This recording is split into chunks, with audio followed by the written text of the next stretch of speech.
Assalamualaikum warahmatullahi wabarakatuh. Minasan, o genki desu ka? Sensei, genki desu. Arigatou gozaimasu. Kali ini kita akan membahas tentang materi kelas 10, yaitu bentuk perintah dalam bahasa Jepang. Seperti apa?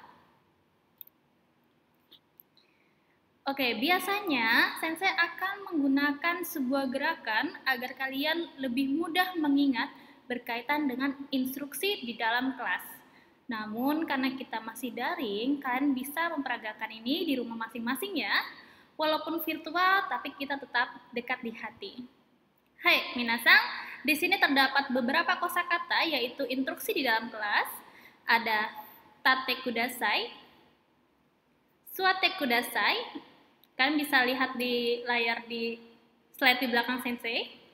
Mite kudasai, ite kudasai, kaite kudasai, kiite kudasai, hanashite kudasai, haite kudasai, oshiete kudasai, dan terakhir damate kudasai.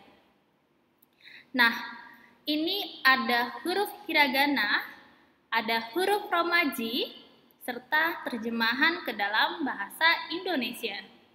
Jadi kalian tidak terlalu susah untuk menyebutkannya lewat hiragana.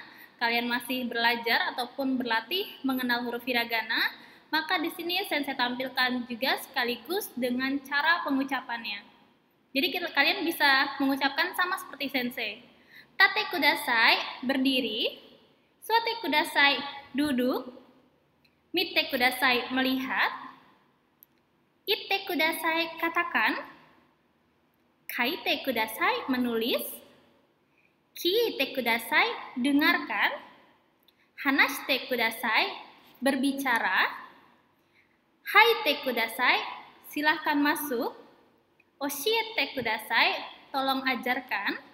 Dan terakhir, damate kudasai, diamlah apabila kondisi kelas sedang berisik ataupun sedang ramai. Bisa kan gunakan damate kudasai, tolong diam. Nah, bentuk perintah ini adalah bentuk ucapan mohon seperti tolong dengan kata kudasai di akhirannya. Tate, berdiri, lalu tambahannya kudasai, tolong berdiri atau silahkan berdiri. Jadi, untuk bentuk perintah, tinggal kalian tambahkan kudasai di belakangnya. Selanjutnya, untuk lebih mengenal lagi bentuk perintah ini, Sensei sudah buatkan kalian lagu beserta dengan gerakannya. Nah, di sini ada huruf romaji serta terjemahannya. Kalian bisa perhatikan? Hai, kita nyanyi bersama-sama ya. Kalau kalian masih ingat berkaitan dengan lagu Twinkle Twinkle Little Star. Nah, kalian bisa gunakan lirik ataupun nadanya, maksud Sensei. Kalian bisa gunakan nadanya dengan lirik tate suate. Ikuti ya. Tate suate hongo akete minna de tanushiku hajimemashou. Tunggu. Kayaknya kurang menarik deh kalau misalkan nyanyi saja, mending kita sekaligus bergerak ya. Hai, minasan, diawali dari duduk. Posisinya adalah duduk. Kalian bisa ikut untuk posisi duduk? Oke, kita mulai semua. Tate suate hongo akete minna de tanoshiku hajimemashou. Teppu kite e wo mite本を読んで作文を書いて立って座って本を開けてみんなで楽しく始めましょう. Jadi, kalian bisa tahu liriknya, yaitu bentuk perintah, dengan artinya. Berdiri, duduk, buka buku, semuanya dimulai dengan menyenangkan. Dengarkan musik, lihat dengan mata, baca buku dan tulis karangan. Berdiri, duduk, buka buku, semuanya dimulai dengan menyenangkan. Bagaimana? Sudah bisa? Kalian pasti sudah bisa untuk mengikuti gerakan serta liriknya yang tidak asing oleh kalian. Seperti nadanya Twinkle Twinkle Little Star. Jadi, kalian bisa berlatih di diri kalian, berlatih untuk diri kalian berkaitan dengan bentuk perintah atau kosakata bentuk perintah ini. Oke, kalau begitu kita lanjutkan. Di sini terdapat ungkapan. Nah, ungkapannya ada Kite kudasai, dengarkanlah. Kaite kudasai, tulislah. Yonde kudasai, bacalah. Jangan lupa, kalian bisa gunakan bentuk perintah ini dengan menggunakan partikel wo, menambahkan objek ya. Nah, kalian bisa lihat contohnya ada tepu wo kite kudasai. Tepu, mendengarkan, tep, kaset, musik. Tepu wo kite kudasai. Lalu karangan, menulis karangan. Karangan adalah sakubung. Sakubung wo kaite kudasai. Jangan lupa untuk menulis karangan ini menggunakan partikel wo. Oke, ini adalah objek bertemu dengan kata kerja. Sakubung wo kaite kudasai. Tolong tulis karangan. Yang ketiga contohnya adalah hong wo yonde kudasai. Sama dengan kedua contoh sebelumnya menggunakan partikel wo. Objek dengan partikel wo lalu tambahkan bentuk kata kerjanya yonde. Bacalah buku. Kudasai bentuk perintahnya. Hong wo yonde kudasai, bacalah buku. Nah, kata kudasai ini seperti yang telah saya jelaskan adalah bentuk tolong. Biasanya digunakan untuk mereka yang ingin meminta orang lain untuk melakukan sesuatu. Suate kudasai yang meminta orang lain untuk duduk. Selain ada bentuk perintah, pada materi kali ini juga diajarkan berkaitan dengan angka. Nah, angkanya ada apa saja sih? Ada 0 atau rei, bisa kalian lihat. Ada ichi, ni, san, yon atau shi, go, roku, nana atau shichi, hachi, kyu, dan ju. Lalu bagaimana sensei untuk angka 11, 12, dan 13 serta seterusnya? Nah, untuk angka 11 kalian bisa temukan di angka 11, 10 tambah 1. 10 tambah 1, 10 apa? Ju.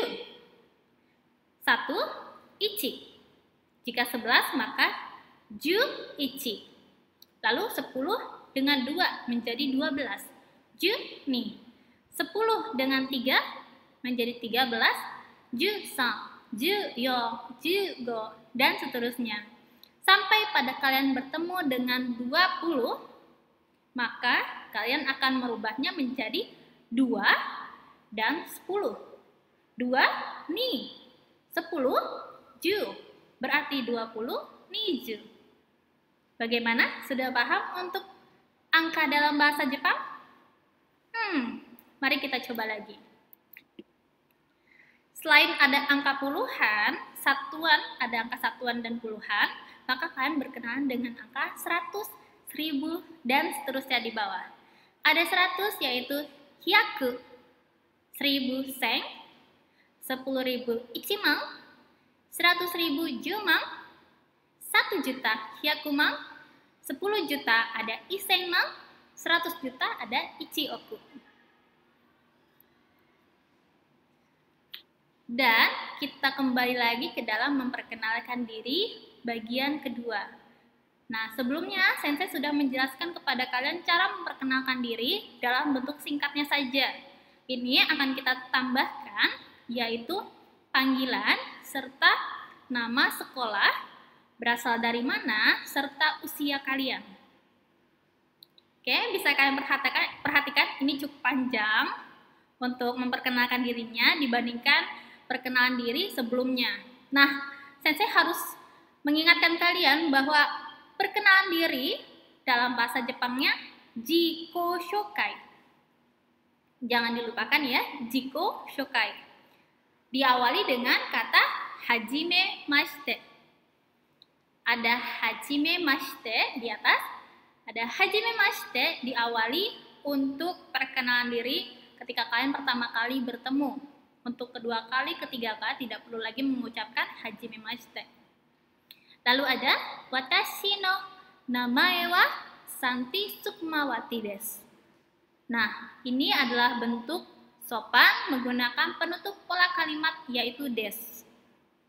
Nah, untuk kata desu ini walaupun kalian bisa lihat ada u di sana, kan tidak perlu membacanya, tetap dalam pengucapannya adalah des. Watashi no namae wa, nama saya Santi Sukmawati desu. Nah, des ini tidak bisa diartikan ya, tidak ada artinya. Dia hanya penutup bentuk sopan dalam pengucapan bahasa Jepang. Lalu, Santi to yonde kudasai. Panggilan saya Santi. Indonesia kara kimashita. Saya berasal dari Indonesia. 16 sai desu. Saya berusia 16 tahun. Ingat kata 16 ada 10 dan 6. 10 ju, 6 roku. Berarti juroku. Ketika ditanyakan usia, maka tambahkan juroku dengan kata sai serta penutup pola kalimat sopannya yaitu des. Juroku sai desu. Lalu ada tempat sekolah kalian. Letris 2 Senmon Koko no 10 Nensei desu. Sebelumnya, materi sebelumnya Sensei sudah menjelaskan untuk tingkatan kelas. Tinggal kalian tambahkan Nensei di angka dari tingkatan kelas kalian. Contohnya misalkan kalian kelas 10 maka 10 Nensei desu. Kelas 11 11 Nensei desu. Seperti itu. Dan terakhir jangan lupa selalu ucapkan dozo yoroshiku onegai shimasu. Adalah bentuk senang berkenalan dengan kalian atau bisa diartikan mohon bimbingan dari kalian. Seperti itu. Oke, minasan, mungkin itu saja yang bisa Sensei sampaikan. Apabila ada pertanyaan dari kalian berkenaan dengan materi kita hari ini yang telah Sensei sampaikan, bisa kalian tanyakan dalam grup WhatsApp Bahasa Jepang. Di sana, apabila ada penjelasan yang mungkin kurang jelas, kita akan diskusi di grup WhatsApp Bahasa Jepang. Oke, minasan, terima kasih banyak sudah mengikuti kegiatan pembelajaran bahasa Jepang. Sampai jumpa di minggu depan. Minasan, Nihongo no Jugyo wa owarimashita. Kelas bahasa Jepang telah berakhir. Mata raisu, arigatou gozaimashita. Sampai jumpa di minggu depan. Bye-bye.